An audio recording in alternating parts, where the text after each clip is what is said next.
हाय बच्चों, आप सभी का पढ़ो और सीखो में स्वागत है। मेरा ये भरोसा है कि आप सभी लोगों ने जो मैंने आपको कल क्लास कराई थी वो आपने पढ़ ली होगी। अगर आपने वो क्लास नहीं देखी है तो आप मेरी बात मानिए और वो क्लास आप देखिए आइए, क्योंकि आज जो हम पढ़ाने वाले हैं आपको वो आपको ज़्यादा समझ में नहीं आएगा। उस क्लास से ही रिलेटेड आज हम पढ़ाने वाले हैं। कल जो मेरा टॉपिक था वो पूर्ण संख्याएं था, तो हम कह सकते हैं कि जो कल मेरा टॉपिक था वो पूर्ण संख्याएं था। पूर्ण संख्याएं क्या होती है कल मैंने चर्चा कर ली थी। तो पूर्ण संख्याएं वो संख्या होती हैं जो पूर्ण पूर्ण हो, मतलब कह सकते हैं पूरी पूरी हो। तो पूर्ण संख्याएं वो संख्या होती हैं जो पूरी पूरी होती हैं। तो हम कह सकते हैं जैसे एक, हम कह सकते हैं दो, हम कह सकते हैं तीन, हम कह सकते हैं चार। लेकिन मैंने आपको एक उदाहरण देकर भी समझाया था कि कोई भी संख्या हो सकता है मेरे पास हो भी सकती है और हो सकता है कि मेरे पास ना हो। एग्जाम्पल के तौर पे कोई वस्तु मेरे पास ज़्यादा भी हो सकती है, कम भी हो सकती है। हो सकता है वो वस्तु मेरे पास बिल्कुल ना हो। तो जब बिल्कुल ना हो तो हम उसे जीरो से प्रदर्शित करते हैं। हम कह सकते हैं जीरो है हमारे पास। तो यही संख्या है जो हमारे पास जीरो से लेकर कह सकते हैं अनंत तक होती है। अनंत होने का मतलब होता है इन्फिनिटी। इन्फिनिटी का मतलब होता है जिसका कोई अंत ना हो। अंत ना होने का मतलब यह है, आप कहेंगे एक नील, एक नील, तो आप कह सकते हैं हमारे पास 10 नील। तो इसका मतलब कोई संख्या हम लिखना चाहें सबसे बड़ी तो हम नहीं लिख सकते हैं। आप कितनी भी बड़ी संख्या बोल दें और उसमें आप एक लगाएंगे तो वो संख्या और बड़ी हो जाएगी। तो हम कह सकते हैं कि हमारे पास जो पूर्ण संख्या होती हैं वो उन संख्याओं की अगर हम बात करें तो उन संख्याओं में सबसे बड़ी संख्या नहीं होती है। सबसे छोटी संख्या की अगर बात कर ली जाए तो सबसे छोटी संख्या जीरो होती है। तो हम कह सकते हैं कि जो पूर्ण संख्या होती है उनमें सबसे बड़ी संख्या तो कोई नहीं होती है, लेकिन सबसे छोटी संख्या अगर आपसे पूछी जाए कि पूर्ण संख्याओं में सबसे छोटी संख्या कौन सी है तो जीरो है। अगर आपसे ये पूछ लिया जाए अच्छा पूर्ण संख्याओं में सबसे बड़ी संख्या बताइए, तो आप यहाँ देख चुके होंगे कि पूर्ण संख्या कोई भी संख्या नहीं है। तो हम कह सकते हैं कि जो पूर्ण संख्या में आपसे अगर कोई ये पूछता है कि सबसे बड़ी संख्या बताइए तो आप उससे निश्चित तौर पे कह सकते हैं कि पूर्ण संख्याओं में सबसे बड़ी संख्या नहीं होती है।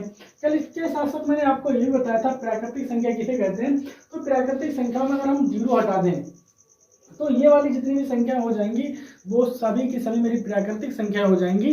तो आप देख सकते हैं कि जो पूर्ण संख्याओं में अनंत तक थी वही हम कह सकते हैं कि जो प्राकृतिक संख्या है वो भी अनंत तक है। जब पूर्ण संख्या में कोई भी सबसे बड़ी संख्या नहीं हो सकती तो हम डायरेक्टली कह सकते हैं कि प्राकृतिक संख्याओं में भी पूर्ण सबसे बड़ी संख्या नहीं हो सकती। कल मैंने बताया था, पहले आपको प्राकृतिक संख्या पढ़ाई थी, फिर आपको मैंने पूर्ण संख्या पढ़ाई थी। तो हम कह सकते हैं कि पूर्ण संख्या में सबसे बड़ी संख्या कोई नहीं होती। और अगर आपसे कोई पूछे कि प्राकृतिक संख्या में सबसे बड़ी संख्या कौन सी है, तब भी आप बोल सकते हैं कि प्राकृतिक संख्या में सबसे बड़ी नहीं होती है। लेकिन अगर आपसे कोई ये पूछता है प्राकृतिक संख्या में सबसे छोटी संख्या एक, और आपसे पूछता है पूर्ण संख्या में सबसे छोटी संख्या जीरो। हमने इसके साथ साथ आपको एक कल दो क्वेश्चन बताए थे कि मैंने आपको जो क्वेश्चन दिए रखे हैं इन पर तौर पे हमारे पास दो क्वेश्चन बनते हैं, एक पूर्ववर्ती और एक होता है परवर्ती। तो पूर्ववर्ती हमने कल आपको बताया था पूर्ववर्ती, और आपको बताया था परवर्ती। परवर्ती तो पूर्ववर्ती जो होती है, पूर्ववर्ती मतलब होता है पिछला। पिछला मतलब होता है जस्ट जो अभी आया है। जैसे मानकर चलते हैं अगर आपको मैंने 8 दे दिया तो 8 से पहले कौन आया, तो हम कह सकते हैं 7 आया। 7 से पहले कौन आया, 6 आया। 6 से पहले कौन आया, 5 आया। तो हम कह सकते हैं कि जस्ट उसके पीछे वाला जो कहलाता है वही पूर्ववर्ती कहलाता है। अगर हम बात करें प्रवृत्ति की, प्रवृत्ति मतलब होता है अगली। अगली मतलब जो आने वाली संख्या। और हम आपसे कह दें कि प्रवृत्ति मेरे पास जैसे मानकर चलते आपको 7 संख्या दी और आपसे मैंने पूछ लिया कि इसकी प्रवृत्ति मुझे बताइए, तो आप कहेंगे कि 7 की 8। फिर हम आपको देते हैं 8, 8 की बताइए तो आप कहेंगे 9, 9। अगर आपसे कोई कह दे 9 की फिर आप कहेंगे 10। अगर आपसे कोई कहता है 10 की फिर हम कह सकते हैं 11, 11 की 12 और डेढ़ करते हुए ऐसे हम बता सकते हैं। अच्छा, अगर आपसे कोई ये कह दे, हम आपको बता चुके कि पूर्ण संख्याओं में जो सबसे छोटी संख्या होती है वो जीरो होती है। अगर हम आपसे कह दें जीरो की मुझे पूर्ववर्ती संख्या बताइए, तो आप देख सकते हैं कि जीरो के इधर कोई भी संख्या नहीं है। तो हम कह सकते हैं कि जीरो की कोई भी पूर्ववर्ती संख्या नहीं होती है। अगर हम आपसे ये कहते हैं अच्छा जीरो की परवर्ती बताइए, तो आप कह सकते हैं 1, 2, 3, 4 5 10 ऐसे करोड़ों संख्या है, तो हम कह सकते हैं कि 0 की कोई पूर्ववर्ती संख्या नहीं होती है। ठीक इसी प्रकार अगर यहाँ ये हटा दें तो ये सारी संख्या हमारी प्राकृतिक संख्या है। हम आपसे ये कह दें अच्छा प्राकृतिक संख्या 1 है तो इसकी पूर्ववर्ती संख्या बताइए क्या होगी, तो आप कह सकते हैं कि इस बार कोई संख्या नहीं है, तो हम राइटली कह सकते हैं कि हमारे पास जो प्राकृतिक संख्या होती है उसकी 1 की कोई भी पूर्ववर्ती संख्या नहीं होती है। तो हम समझ चुके हैं यहाँ पर कि पूर्ववर्ती और परवर्ती क्या होता है। पूर्ववर्ती कौन सी संख्या होती है, कौन सी संख्या नहीं होती है, परवर्ती कौन सी संख्या होती है, कौन सी नहीं होती है। हम आपको इन पर आधारित 4-5 क्वेश्चन देते हैं, आप घर पर इनकी प्रैक्टिस करें और वही क्वेश्चन हम आपको कल जरूर कराएंगे कि वो क्वेश्चन आपने घर पे किए हैं या जो घर पे आपने क्वेश्चन किए हैं वो सही किया तो फिर गलत, यहाँ आप चेक कर सकते हैं। तो हम आपको 5 क्वेश्चन देते हैं कि उन पर आप परवर्ती निकाल कर लाएं और पूर्ववर्ती निकाल कर लाएं, और वही क्वेश्चन जो आप अपने घर पर आराम से करेंगे ना, वही क्वेश्चन फिर यहाँ पर कल इसी टाइम चेक कर सकते हैं कि जो आपने क्वेश्चन किए थे वो सही किए या तो फिर गलत किए। तो हम पहले लिख देते हैं निम्न संख्याओं के पूर्ववर्ती तथा परवर्ती बताइए। तो हम कह सकते हैं आपको हम 4-5 क्वेश्चन देते हैं। एक का सबसे पहले इसी संख्या का आप पूर्ववर्ती बताएं और इसी संख्या का बताएं परवर्ती। बी इसी संख्या का आपको पूर्ववर्ती बताना, इसी संख्या का परवर्ती बताना है। सी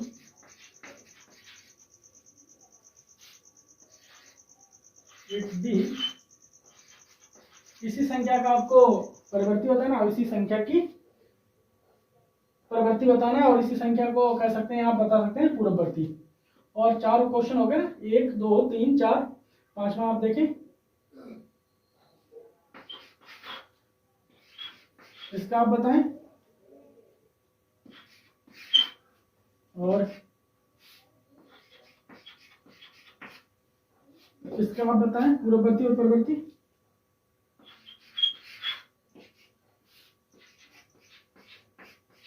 तो इन संख्याओं को अब आप देखेंगे निम्न संख्याओं के पूर्ववर्ती तथा परवर्ती बताइए। तो आपको इसको बताना है पूर्ववर्ती भी और परवर्ती बताना है, इसमें भी आपको पूर्ववर्ती बताना है और परवर्ती भी बताना है। हम कह सकते हैं कि अब पहला अगर आपको बताना चाहें ए का आप किस प्रकार लिखेंगे, तो हम कह सकते हैं 308 का पूर्ववर्ती। तो पूर्ववर्ती 308 जो हुआ मेरे पास वो 307 हुआ, और हम आपसे कहते हैं 308 का परवर्ती। तो जो परवर्ती हुआ वो 309 हुआ। तो आप देख सकते हैं कि जब आपसे पूर्ववर्ती पूछा जाए तो आप उस संख्या में 1 जोड़ दें। अगर आपसे किसी भी संख्या का परवर्ती पूछा जाए तो हम कह सकते हैं अगर आपसे कोई ये पूछता है 308 का पूर्ववर्ती बताइए तो उसमें से आप 1 घटा दें। अगर आपसे कोई ये पूछता है 308 का परवर्ती बताइए तो आप उसमें 1 जोड़ दें। तो इस प्रकार से आप, मेरा मानना है या मेरा ये भरोसा है कि आप लोग सीख चुके होंगे कि पूर्ववर्ती और परवर्ती किसे कहते हैं। अब हम बढ़ते हैं संख्या रेखा की तरफ। संख्या रेखा की तरफ हम जो बढ़ने वाले हैं तो उससे हम क्या सीखेंगे कि संख्या रेखा किसे कहते हैं, पहले उससे सीख लेते हैं। तो सबसे पहले हम आपको रेखा बताएंगे कि रेखा किसे कहते हैं, उसके बाद देखेंगे कि संख्या रेखा किसे कहते हैं। तो आप बोर्ड की तरफ देखें, कुछ विशेष का मतलब ये है कि हम जो पढ़ने वाले हैं वो संख्या रेखा पढ़ने वाले हैं। तो संख्या रेखा पढ़ने से पहले अगर कुछ विशेष जानकारी हो जाए रेखा के बारे में कि कौन सी रेखा क्या कहलाती है तो मुझे ज़्यादा समझ आ जाएगा संख्या रेखा किसे कहते हैं। तो हम देखते हैं कि रेखाखंड किसे कहते हैं। तो रेखाखंड का मतलब होता है, वो पहले देखें आप, दो निश्चित बिंदुओं को मिलाने वाली रेखा को रेखाखंड कहते हैं। एग्जाम्पल के तौर पे हम कह सकते हैं कि 2 बिंदु हमारे पास, ये वाला बिंदु और ये वाला बिंदु, इन दोनों को मिलाने वाली जो रेखा, ये वाली आप देखते हैं ना, ये वाली जो रेखा है, ये टुकड़ा जो यहाँ से यहाँ तक का हमारे पास दिखाई दे रहा है, ये वाला टुकड़ा ही क्या कहलाता है? रेखाखंड कहलाता है। तो आप देख सकते हैं दो निश्चित बिंदुओं को मिलाने वाली रेखा को रेखाखंड कहते हैं।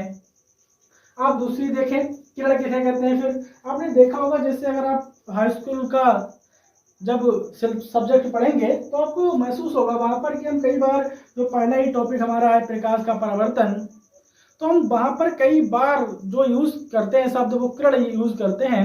हम कहते हैं ये प्रकाश की किरण गई, ये प्रकाश की किरण आई। तो हम कह सकते हैं कि प्रकाश की किरण, तो हम पहले वहां पर सीखने का जो प्रयास करेंगे तो हम कह सकते हैं किरण का। तो इसलिए ऐसा ना हो कि जब आप हाई स्कूल में पढ़े उसे तो आज ही सीख कर जाए कि किरण कहते किसे हैं। तो देखें आप, किरण का मतलब होता है दो बिंदुओं में एक बिंदु का अंतिम बिंदु है लेकिन दूसरे का नहीं। आप नहीं समझोगे, एग्जाम्पल के तौर पे जैसे मानकर चलते हैं आपके पास दो बिंदु हैं, ये वाला बिंदु और एक वाला ये वाला बिंदु। लेकिन यहाँ से जैसे ही मैंने इसे स्टार्ट किया, ये वाला बिंदु ए से स्टार्ट किया, लेकिन जो बी वाला बिंदु था ये मानकर चलते हैं कि ये अंत बिंदु नहीं था। यहाँ पर इस प्रकार से चिन्ह लगा हुआ है, हम कह सकते हैं एरो का निशान लगा हुआ है। ये वाला बताता है कि मेरा जो अंत बिंदु है वो यहाँ पर नहीं, पता नहीं कहाँ तक है। तो हम कह सकते हैं कि ऐसे दो बिंदु जिसका एक बिंदु तो अंतिम हो पर दूसरे का पता नहीं हो कि वो कहाँ तक जाएगी, उसी को हम क्या कह सकते हैं? उसी को हम किरण कह सकते हैं, या हम बोल सकते हैं उसी को हम किरण कहते हैं। दूसरी तरफ हमारे पास हम पढ़ने वाले रेखा, क्योंकि हम जो मेरा असली टॉपिक है वो यही है संख्या रेखा। तो हम ये सोच लेते हैं कि रेखा किसे कहते हैं?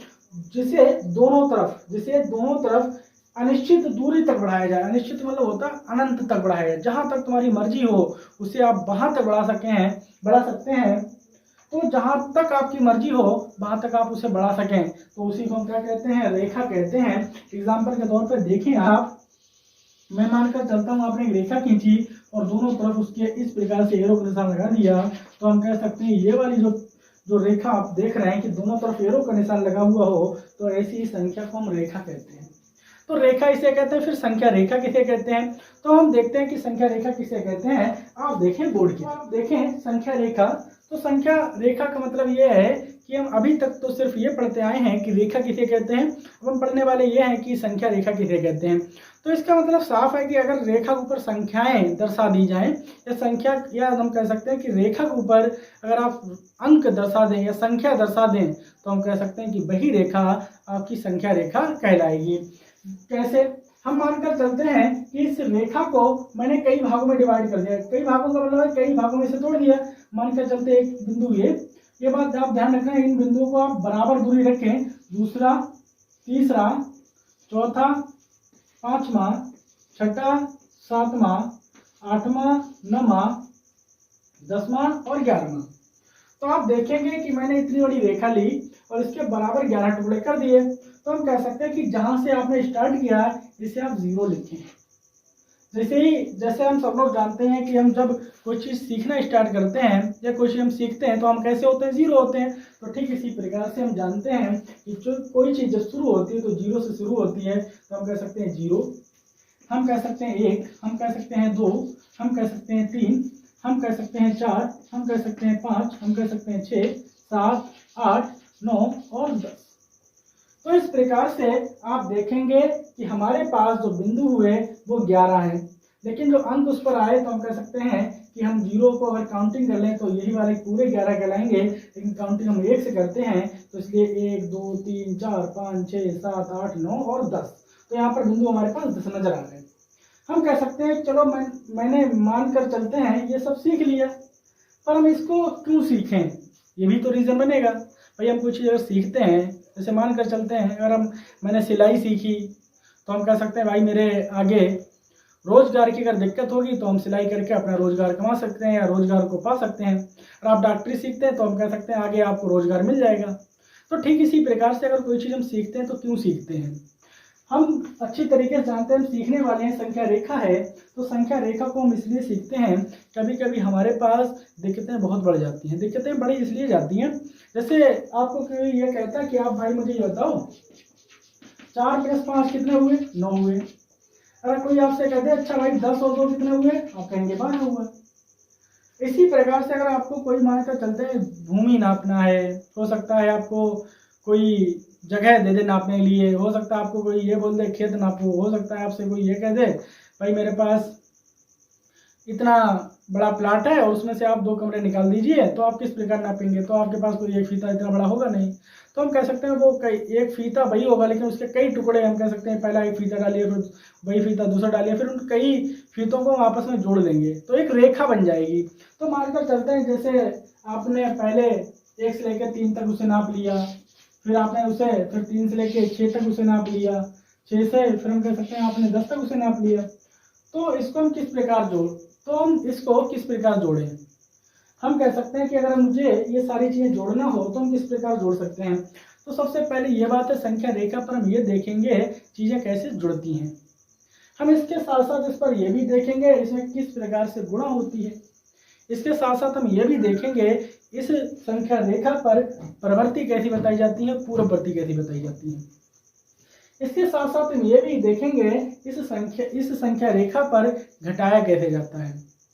तो हम आपको सबसे पहले ये क्वेश्चन बताते हैं, अगर आपको संख्या रेखा पर कुछ भी जोड़ना हो, कुछ भी जोड़ने का मतलब ये है, अगर कोई आपसे कह दे कि आप मुझे 3 और प्लस 4 जोड़कर बताइए तो ये कहाँ पर बैठेगा, तो आप एक नॉर्मल हिसाब से देख सकते हैं 3 और 4 7, तो हम कह सकते हैं ये हमारे पास 7 हुए। अगर मुझे 7 संख्या रेखा, भाई ये तो मेरा गणितीय रूप हुआ, हम कह सकते हैं कि अगर आप संख्या रेखा पर कोई आपको संख्या रेखा देता है और आपसे कहता है कि संख्या रेखा पर आप मुझे ये बताइए कि ये जो संख्या है वो कितनी बैठेगी। अगर आपसे कुछ दे देता है संख्या और पूछ लेता है कि यही 7 मुझे संख्या रेखा पर जोड़कर दिखाइए, तो हम कह सकते हैं कि अगर आपसे कोई पूछता है कि बताइए मुझे, तो आप घबराएं ना। सबसे पहले आप देखें कि आपके पास कितना है 3, तो आप 0 से स्टार्ट करें। जैसे ही आप 0 से स्टार्ट करेंगे तो हम कह सकते हैं कि आप 3 तक जाएं, 1 2 और 3, देखो 3 हो गए हमारे पास।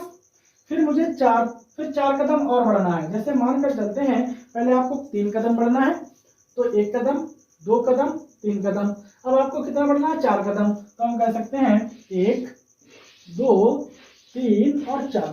तो आप देख सकते हैं, अब ये टोटल गिन लो आप, तो देखेंगे 1 2 3 1 2 3 4 5 6 7, तो हम कह सकते हैं हमारे पास जो हुआ वो कितना हुआ 7 हुआ। तो यहाँ से आप देख सकते हैं कि जो पॉइंट हमारे पास आया वो कितना आया 7 आया।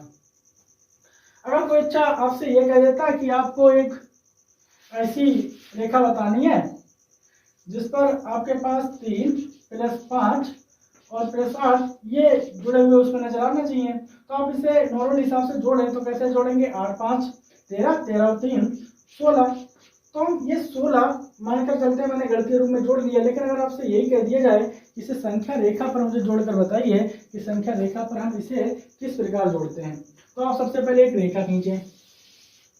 रेखा खींच लिया आपने, इसको आप नंबर में बांट दें। नंबर का मतलब यह है इसको कई खंडों में बांट दें, तो हम कह सकते हैं 16 है, तो हमारे पास कह सकते हैं 16 तक आप इसमें बिंदु बना लें। तो 1 2 3 4 5 6 7 8 9 10 11 12 13 14 15 और 16, ये हमारे पास 16 हो गए। तो हम कह सकते हैं कि ये बिंदु हमारे पास 16 हो गए। जैसे ही 16 हुए इसका आप नामकरण कर दें, तो हम कह सकते हैं 0 1 2 3 4 5 6 7 8 9 10 11 12 13 14 15 और 16, हमने 16 दे दिए। तो आपको बताना है कि इस संख्या रेखा पर मुझे ये किस प्रकार जोड़ना है। तो हम कह सकते हैं कि सबसे पहले आपको करना क्या है, आप देखेंगे यहाँ पर 3, तो आप 0 से 3 पर जाएं, 3 कदम आगे बढ़ें। तो 1 2 3 कदम बढ़ लिए। फिर मुझे जाना है 5 कदम और आगे, तो 5 कदम और आप आगे जा सकते हैं। 1 2 3 4 और 5। अब मुझे 8 कदम और आगे जाना है, तो यहीं पे से आप 8 कदम और आगे जाएं। तो 1 2 3 4 5 6 7 और 8, तो आप देख सकते हैं कि 8 जैसे बिंदु, ये सारे बिंदु हमारे पास जुड़े, तो आप देखेंगे जोड़कर भी 16 आया। और आप जिस प्रकार से मैंने आपको बताया है कि आप संख्या रेखा पर जोड़ें, तो उसी प्रकार से भी आपका उत्तर भी कितना आया है 16 आया। तो इसी प्रकार से हम किसी भी संख्या को जोड़ सकते हैं, किसी भी संख्या को घटा सकते हैं। मेरी क्लास लंबी हो जाएगी तो हम आपको यहीं पर आज भर रोकते हैं। अब हम आपको कुछ क्वेश्चन कल बताएंगे कि संख्या रेखा पर किस प्रकार से परवर्ती बताते हैं, किस प्रकार से पूर्ववर्ती बताते हैं। तो आप इसी प्रकार मेरे साथ बने रहिएगा। आज हम अपनी क्लास को यहीं पर समाप्त करते हैं। तो क्लास समाप्त करने से पहले हम आपको 4-5 क्वेश्चन देते हैं। वो 4-5 क्वेश्चन आप अपने घर पर बैठकर कर सकते हैं। अगर आपने वो क्वेश्चन सभी कर लिए हैं तो आप ये मानकर चलें कि आपको संख्या रेखा पर कभी भी जोड़ने की समस्या नहीं रहेगी। और आपसे कोई पूछता है कि संख्या रेखा पर हम किस प्रकार से संख्या को जोड़ते हैं, तो आप बहुत ही जल्दी से बता सकते हैं, बहुत ही आप उसे साफ शब्दों में बता सकते हैं कि इस प्रकार से हम जोड़ते हैं कि आपको बताओ जोड़ना नहीं आता। तो आप सीख ही चुके होंगे कि हम संख्या रेखा पर किस प्रकार संख्या को जोड़ते हैं। तो हम आपको 4-5 क्वेश्चन देते हैं, आप वही 4-5 क्वेश्चन उतार लें, उनकी प्रैक्टिस कर लें। और कल आपको लगता होगा पता नहीं ये क्वेश्चन जो मैंने किए हैं वो सही किया तो फिर गलत, तो आप टेंशन ना लें। जो क्वेश्चन आपको आज हम देंगे वही क्वेश्चन आपको कल हम जरूर कराएंगे। तो आप 5 क्वेश्चन उतारें। तो देख सकते हैं पहला क्वेश्चन जो हमारा होगा वो आप संख्या रेखा पर कह सकते हैं 7 + 8 + 1, इसे दर्शाकर लाएं। ये कितने होंगे संख्या रेखा पर। फिर दूसरा जो हमारा पास क्वेश्चन है वो आप कह सकते हैं कि 10 + 5 + 3। जो हमारे पास तीसरा क्वेश्चन होगा वो 12 + 3 + 5। जो चौथा क्वेश्चन होगा वो 8 + 3। और जो पांचवा क्वेश्चन होगा 0 + 8 + 3 + 5। जो छठा क्वेश्चन होगा वो आप देख सकते हैं +7 + 9 + 3। सातवां क्वेश्चन होगा हमारे पास 11 + 3 + 4। और आठवां जो क्वेश्चन होगा तो हम कह सकते हैं 12 + 3 + 14। तो आप इतनी बड़ी रेखा लें ताकि ये सारे बिंदु उस पर मेंशन हो सकें।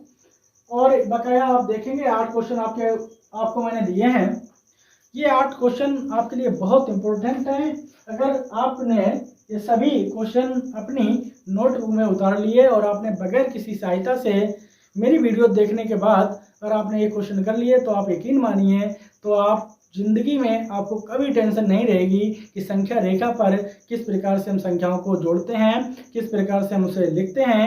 तो हम कल इनसे आगे क्वेश्चन पढ़ेंगे कि संख्या रेखा पर पूर्ववर्ती क्या होती हैं, संख्या रेखा पर परवर्ती क्या होती हैं, संख्या रेखा पर घटाया कैसे जाता है, संख्या रेखा पर गुणा कैसे की जाती है। तो आज हम अपनी क्लास को यहीं पर समाप्त करते हैं। अब हम कल मिलते हैं क्योंकि आज फिर बड़ी क्लास हो जाएगी। तो आज मेरी यहीं पर क्लास समाप्त होती है। अब हम कल मिलते हैं इसी टाइम। चलो चलते हैं। जय हिंद, जय भारत।